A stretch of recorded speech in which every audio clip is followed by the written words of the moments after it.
नमस्कार, मैं आचार्य अनुपम जौली। कर्क राशि वाले लोगों के लिए आगामी महीना मार्च का महीना, उसके लिए राशिफल लेकर आया हूँ। समाधान भी बताएँगे, ग्रहों की मतलब आपके उपाय भी बताएँगे।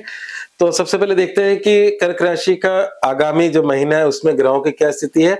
देखिए, पिछले कुछ समय से जब मैं कर्क राशि पे बोल रहा हूँ, तो उसमें मेरे को भी थोड़ा-सा बुरा लगता है, क्योंकि ये जो जिस घर से ग्रहों का गुज़रना है, चाहे वो लग्न हो या राशि हो, यहाँ पर गोचर के नियम कुछ अलग होते हैं और जन्म कुंडली के नियम कुछ अलग होते हैं।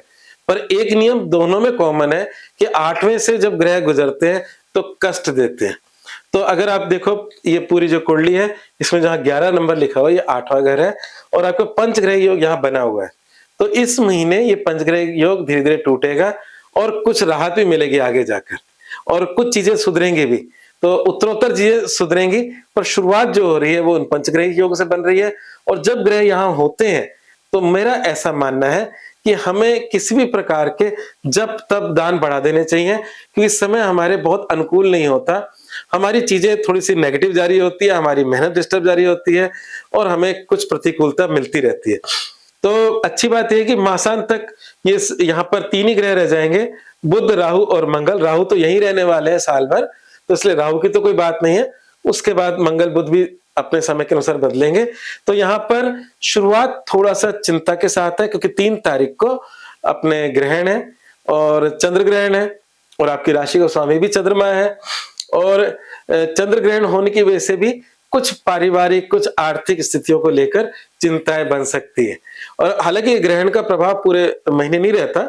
और दूसरी बात यह है कि इस साल, मतलब इस साल का मतलब हमारा देसी साल जो होता है, जिसे हम विक्रम संवत कहते हैं, वो बदलने जा रहा है 19 मार्च को। तो 19 मार्च के बाद मतलब हमारा नववर्ष शुरू होगा। तो उम्मीद करते हैं कि कर्क राशि वाले लोगों के लिए आगामी साल बहुत अच्छा जाएगा, क्योंकि जो दुख के बादल होते हैं वो धीरे-धीरे छटते हैं। तो यहाँ से ये ग्रह धीरे-धीरे छटेंगे और आगामी साल जो होगा उसमें हमारे बहुत कुछ अच्छा मिलेगा। तो जीवन के बाकी पहलुओं की बात करते हैं। तो सबसे पहले बात करते हैं हेल्थ को लेकर। तो हेल्थ को लेकर भी अभी जोखिम लेने की मतलब स्थिति नहीं है। तो किसी प्रकार के छोटे-मोटे हेल्थ इश्यूज भी होते हैं, तो उसको इग्नोर ना करें। मतलब उसको आप इग्नोर ना करके उसका भी इलाज या सब चीजें देखें, तो आपके लिए ठीक रहेगा। स्वास्थ्य स्वास्थ्य करियर और व्यवसाय की बात करें, नौकरी की बात करें, तो नौकरी पेशा लोगों के लिए समय बुरा नहीं है। जॉब ओरिएंटेड लोगों के कुछ चैलेंजेस हो सकते हैं, पर बुरा नहीं है। और मतलब उनके लिए बुरा नहीं है। बिजनेसमैन के लिए अभी इस समय कोई बड़ा निवेश या कोई बड़ा जोखिम लेना अभी रुक जाए, कम से कम इस महीना रुक जाए, उसके बाद हम अलाउ कर देंगे।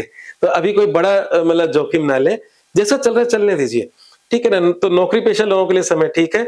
एक अच्छी बात यह है कि शुक्र मार्च की शुरुआत में, जो मैंने कहा यहाँ पे धीरे-धीरे दुःख के बादल हटेंगे, तो शुक्र महीने की शुरुआत में 1 तारीख की, या उसे 2 मान लीजिए कि रात्रि के बाद का समय है बहुत, तो हम 2 तारीख मान लें। 2 मार्च को शुक्रदेव यहाँ मीन में उच्च के हो जाएंगे। जो मीन राशि जो आपकी भाग्य राशि है, उसमें शुक्र का उच्च का होना, शुक्र आपके सुख भाव का स्वामी है, शुक्र आपकी इनकम का स्वामी है।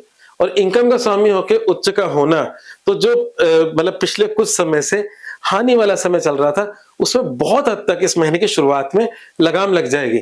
फिर भी मैं जोखिम लेने के लिए मना कर रहा हूं, तो इसलिए कर रहा हूं क्योंकि बाकी ग्रह यहां पर रहेंगे। पर शुक्र के होने से, उच्च का होने से आपके जीवन में कुछ हद तक एक रोक लगेगी परेशानियों में, और कुछ हद तक मतलब बढ़ोतरी भी होगी। और ये शुक्रदेव मासांत में, महीने के अंत में 25 तारीख की या 26 मान लें, 25 तारीख की देर रात्रि बाद उपरांत 26 तारीख को मेष में चले जाएंगे। जैसा आप देख भी सकते हैं, शुक्र यहाँ बैठे, तो मेष में चले जाएंगे। तो जैसे जैसे उत्तरोत्तर सारे ग्रह जाएंगे, आपके जीवन में तरक्की होने लग जाएगी। तो ये अभी नौकरी पेशा वालों के लिए समय अच्छा है। बिजनेसमैन के लिए थोड़ा बेहतर है, पर पूरी तरीके से नहीं। अब बात करते हैं प्रेम संबंधों की और वैवाहिक जीवन की। तो प्रेम संबंधों के लिहाज से समय डिस्टर्ब भी है, पूरी तरीके से डिस्टर्ब है। प्रेम संबंधों को स्वामी मंगल भी अष्टम से गुजर रहे हैं, और डैमेज है थोड़ा सा, राहु के साथ है, सूर्य के साथ है, तो थोड़ा सा डैमेज है। और वक्री बुध के साथ है। तो इसके उपरांत अगर हम प्रेम संबंधों के अलावा विवाह की बात करें, वैवाहिक जीवन की बात करें, तो उस लिहाज से समय अच्छा है। आपके जीवन साथी के सहयोग से आपके जीवन में उन्नति होगी। आपका जो जीवन साथी का स्वामी है वो शनि है और वो भाग्य भाव से संचरण कर रहे हैं और भाग्य भाव से उनका संचरण आपके जीवन में जीवन साथी का सहयोग लाभकारी रहेगा। तो वैवाहिक जीवन बेहतर है। आपका जो प्रेम संबंधों से संबंधित बातें, अफेयर से संबंधित बातें, वो कोई बहुत कष्टकारी लग रहा है, कोई बहुत काम का नहीं लग रहा। और हम एजुकेशन की बात करें तो एजुकेशन में भी जो कॉलेज लेवल की शिक्षा है उसमें थोड़ी बहुत अड़चनें और परेशानियां आ रही हैं। और अगर हम थोड़ा सा आगे बढ़े तो अगर हम कॉलेज शिक्षा की बात करें या रिसर्च की बात करें उसके लिहाज से समय अच्छा है। तो हायर एजुकेशन के लिहाज से अच्छा है, पर जो आपकी जो ग्रेजुएशन लेवल की शिक्षा है उसमें कुछ अड़चनें और परेशानियां बनी हुई हैं। और अगर हम समाधान की बात करें तो मेरी स्लाइड में इस महीने को के समाधान के लिए जो देवता वो हनुमान जी हैं।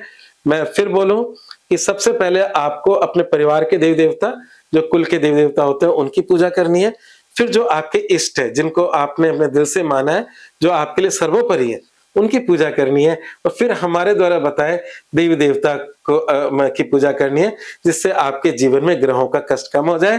तो मतलब, और अगर हमारे बताए देवी देवता और आपके इष्ट सेम है तो बहुत ही अच्छी बात है। नहीं तो आप प्रायोरिटी उनको देने के बाद हनुमान चालीसा का पाठ नित्य करें, आपको निश्चित लाभ मिलेगा। और उपाय कौन से हैं? शनि मंदिर में सरसों का तेल चढ़ाएं, काले उड़द की दाल का दान करें। एक बड़ी मजेदार बात है, काले उड़द की दाल ये शनि के लिए भी होती है, राहु के लिए भी होती है। हमारा संकल्प काम करता है।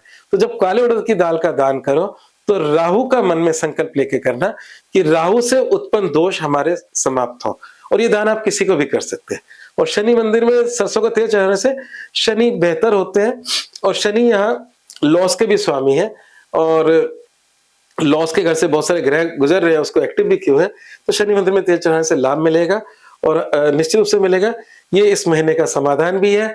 और अगर आपको मेरा मार्गदर्शन अच्छा लग रहा है तो मेरे चैनल को सब्सक्राइब करना ना भूलें।